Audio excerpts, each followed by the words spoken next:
Assalamualaikum warahmatullahi wabarakatuh. Bersyukur kita kepada Allah dengan ucapan Alhamdulillahirabbil alamin. Berselawat kita kepada Nabi, Allahumma shalli ala Muhammad wa ala ali Muhammad. Pertemuan kita kali ini kita mencoba mengupas hadis Nabi Muhammad sallallahu alaihi wasallam. Hadis ini diriwayatkan oleh Sahal bin Sa'ad. Tingkatan hadisnya adalah hadis hasan. Dapat kita percaya dalam meningkatkan amal ibadah kita kepada Allah Subhanahu wa taala. Pada suatu hari datanglah malaikat Jibril alaihi salam menemukan Nabi Muhammad sallallahu alaihi wasallam. Yang biasanya malaikat Jibril alaihi salam menyampaikan wahyu kepada Nabi Muhammad sallallahu alaihi wasallam. Tapi yang kali itu adalah pesan yang disampaikan oleh malaikat kepada Nabi Muhammad. Tapi sungguh pun demikian saudara-saudara, walaupun pesan ini disampaikan oleh malaikat kepada Nabi Muhammad, tentu umumnya kepada kita semua sebagai pengikut Nabi Muhammad sallallahu alaihi wasallam. Dalam hadis ini ada 3 pesan malaikat kepada Nabi Muhammad. Kita coba mengupas satu persatu. Yang pertama, pesan malaikat kepada Nabi Muhammad ialah, Ya Muhammad, isma syi'ta fa innaka mayyitun. Wahai Muhammad, hiduplah sesukamu, semaumu dan sekehendakmu. Fa innaka mayyitun.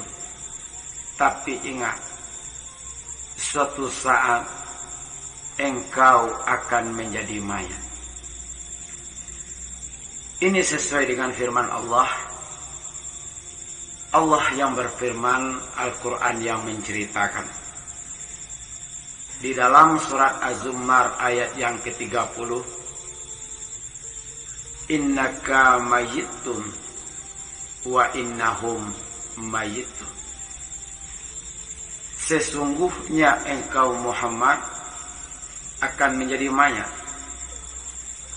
dan mereka semuanya juga akan menjadi mayat. Berlandaskan dengan firman Allah ini, berarti tak satu pun manusia yang bisa kekal hidup di atas dunia ini. Apapun pangkat dan jabatan, apapun kekayaan dan kekuasaan, kalaulah tiba masanya kita akan menjadi mayat. Sesuai dengan firman Allah Subhanahu wa ta'ala, Wali kulli umatin ajal. Tiap-tiap umat mempunyai ajal. Fa iza jaa ajaluhum la yastakhiruna sa'atan. Apabila tiba masanya, apabila tiba waktunya, 1 detik tak bisa dia mundurkan. Wala yastaqdimun, dan 1 detik tak bisa pula ia majukan. Begitulah kalaulah tiba masanya. Hadirin sidang jemaah yang dirahmati Allah. Saya pernah mendengar lagu kesidahan religius model lama. Dan bait-bait syair-syairnya yang berbunyi, katanya hidup bagaikan lampu dinding. Kalau minyak sudah habis, maka lampu akan padam sendiri. Dengan adanya lagu itu yang saya dengar, maka dalam dakwah saya sering sampaikan, hidup ini bagaikan orang bermain layang-layang.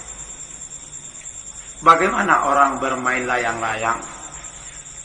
Malenggoklah engkau layang-layang di angkasa sana. Mau ke kanan, mau ke kiri, terserah engkau layang-layang. Tapi bila hembusan angin berhenti dan cuaca mulai terasa tenang, maka dirimu sang layang-layang akan jatuh ke bumi ini dengan sendirinya. Layang-layang bisa bertahan di angkasa karena ada angin. Manusia bisa bertahan hidup di atas permukaan bumi ini karena roh masih bersatu dengan jasad. Kalau sudah berpisah roh dengan jasad, berapa harga rumah yang kita bangun, berapa miliar bangunan rumah yang kita dirikan, kita akan meninggalkan bangunan itu. Hadirin sidang jemaah yang dirahmati Allah. Oleh karena itu, janganlah hidup sesukanya kita, janganlah hidup semaunya kita, janganlah hidup sekehendaknya kita. Kalau mau hidup, hiduplah ikutin aturan apa yang ada dalam Al-Quranul Karim. Kalau kita mau melangkah ke kanan, apa kata Al-Quran? Kalau kita menoleh ke kiri, apa kata Al-Quran? Dan contohlah hidup Nabi Muhammad sallallahu alaihi wasallam. Betapa banyak orang yang hidup sesukanya, yang hidup semaunya, yang hidup sekehendaknya. Orang kaya, pejabat yang angkuh sombong, dia hidup sesukanya, dia hidup semaunya, dia hidup sekehendaknya. Siapakah dia? Dia adalah Fir'aun laknatullah. Politiknya yang kotor, embrio lawan politiknya dibunuh, dibantai hidup-hidup anak laki-laki. Sementara anak perempuan dilahirkan untuk melahirkan karena dia tidak melawan. Saking lamanya menjadi seorang raja ratusan tahun berkuasa, datang seorang rasul untuk membawa, mengajak untuk menyembah kepada Allah. Tetapi dia mengatakan, Anna rabbukumul a'la. Sembahlah saya karena saya adalah Tuhanmu yang tertinggi. Angkuh sombong Fir'aun. Lama berkuasa mengaku menjadi Tuhan. Tahun habis musim berganti. Apakah dunia ini selesai? Selagi dunia ini terbentang antara hak dan yang batil, antara yang benar dengan yang tidak benar, takkan berpisah selagi dunia ini terbentang, saudara-saudara. Masuk kepada zaman Qarun, orang kaya yang angkuh dan sombong. Dia mengatakan, harta yang kudapati bukan ikut campur tangan Allah ke dalamnya. Innama utituhu ala ilmi indi. Al-Quran yang menceritakan, katanya harta yang kumiliki ini bukan ikut campur tangan Allah ke dalamnya. Kemudian masuk pada zaman Nabi Muhammad sallallahu alaihi wasallam adalah Abu Jahal, Abu Lahab, yang tidak menerima kebenaran, hidup sesukanya, hidup semaunya, hidup sekehendaknya. Kemana mereka itu, saudara-saudara? semuanya sudah meninggal dunia, sudah menjadi mayat. Nabi Muhammad telah dipanggil oleh Allah Subhanahu wa ta'ala. Apa yang kita tinggalkan di atas dunia ini kalau kita sudah menjadi mayat? Gajah mati meninggalkan gading, harimau mati meninggalkan belang, gajah mati meninggalkan gading, harimau mati meninggalkan belang, manusia mati meninggalkan nama. Nama apa yang kita tinggalkan di atas dunia ini? Fir'aun juga meninggalkan nama, Qarun juga meninggalkan nama. Tabat yada Abi Lahab wa tab, Abu Lahab juga meninggalkan nama. Tetapi tinggalkanlah nama yang baik, bisa dikenang oleh anak cucu di atas dunia ini. Tinggalkanlah nama yang baik, orang yang rajin beribadah mengingat tentang namanya kematian. Jadi hidup ini, kalau kita tinggal di bumi Allah, kita tidak bisa hidup sesukanya kita, kita tidak bisa hidup sekehendaknya kita. Yang bisa berbuat sekehendaknya di atas dunia ini adalah Allah Subhanahu wa ta'ala. Karena Allah Subhanahu wa ta'ala bersifat fa'alul lima yurid. Allah berbuat sekehendaknya, Allah berbuat semaunya, Allah berbuat sekehendaknya. Masih terngiang di benak kepala kita, saudara-saudara, peristiwa-peristiwa yang terjadi pada tahun 2004. Di detik-detik bulan suci Ramadan, apa yang teringat sama kita?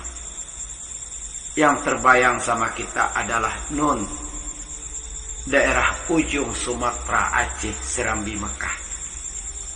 Di detik-detik bulan suci Ramadan, naiknya air laut ke permukaan bumi, tegasnya tsunami menghantam luluh lantakkan penduduk. Tak terhitung banyak manusia yang menjadi mayat, binatang menjadi bangkai, tumbuh-tumbuhan jungkir balik. Tak terhitung banyaknya manusia yang kehilangan anggota keluarga. Kemudian peristiwa itu terjadi lagi di daerah Minang, Sumatera Barat. Masih teringat sama kita daerah Pasir Putih, Lenayang Kambang. Putus jalan, dihantam dengan naiknya air banjir. Banyak manusia yang kehilangan saudara. Kemudian terjadi lagi kemarin di daerah Donggala dan Palu. Tak terhitung nyawa yang melayang. Kenapa Allah berbuat semaunya? Kenapa Allah berbuat sekehendaknya? Karena umat Nabi Muhammad hidup sesukanya, hidup semaunya, hidup sekehendaknya. Jadi kalau kita hidup ini, saudara-saudara, hiduplah sesuai dengan aturan-aturan yang berlaku, apa yang telah dicantumkan oleh Al-Quranul Karim, dan contohlah penghidupan Nabi Muhammad Sallallahu Alaihi Wasallam. Kemudian pesan yang kedua malaikat Jibril alaihissalam kepada Nabi Muhammad ialah wahbib ma'syita fa innaka mufarikuhu. Ya Muhammad, kalau kau ingin mencintai, cintai apa sajalah yang akan kau cintai. Kalau kau ingin mencintai pangkat dan jabatan, silakan. Kalau kau ingin mencintai kekayaan dan kekuasaan, silakan. Fa innaka mufarikuhu. Tapi ingat, kau akan berpisah dengan apa yang kau cintai itu. Tak sedikit manusia yang mencintai pangkat dan jabatan. Belum lagi mati kita, pangkat dan jabatan itu sudah meninggalkan kita. Betapa banyak manusia yang mencintai kekayaan dan kekuasaan harta benda. Terkadang harta benda itu meninggalkan dia. Terkadang dia yang meninggalkan harta benda itu. Kalau kita mencintai harta benda, carilah harta benda itu sebanyak-banyaknya. Tetapi pergunakan dan infakkan di jalan Allah sebagai titian kita untuk masuk kepada surganya Allah. Banyak manusia yang mencintai anak, istri, suami, tetapi dia berpisah dengan apa yang dia cintai itu. Kemudian yang ketiga, pesan malaikat Jibril alaihi salam kepada Nabi Muhammad ialah wa'mal ma'syi'ta fa innaka majziyum bih. Ya Muhammad, kata malaikat Jibril, kalau kau ingin berbuat wa'mal ma'syi'ta, buatlah apa saja yang kau perbuat. Fa innaka majziyum bih, tetapi kau akan mendapat balasan dari apa yang kau perbuat itu. Kalau kita menanam kebaikan, insya Allah kebaikan itu datang yang akan kita tuai. Seandainya kita menanam kejahatan, maka jahat pula lah yang akan kita terima nanti. Ini sesuai dengan firman Allah, "Famay ya'mal miskala zaratin khairan yarah." Barang siapa yang berbuat kejahatan, kebaikan, walaupun sebesar biji zarah, akan ditampakkan oleh Allah Subhanahu wa ta'ala. Wa may ya'mal miskala zaratin sarayara. Barang siapa yang berbuat kejahatan, walaupun sebesar biji zarah, akan ditampakkan oleh Allah. Betapa pedasnya pembicaraan kita menyakitin hati saudara kita. Betapa kencangnya cakar kita menyakitin hati saudara, badan saudara kita. Kita akan ditampakkan nanti perbuatan-perbuatan. Ini basuh dengan pepatah Minang. Kalau padi yang kita tanam, insya Allah padi akan tumbuh. Tetapi mustahil jilalang yang kita tanam, padi yang akan kita tuai. Itu sajalah yang bisa saya sampaikan. Wabillahi taufik wal hidayah. Wassalamualaikum warahmatullahi wabarakatuh.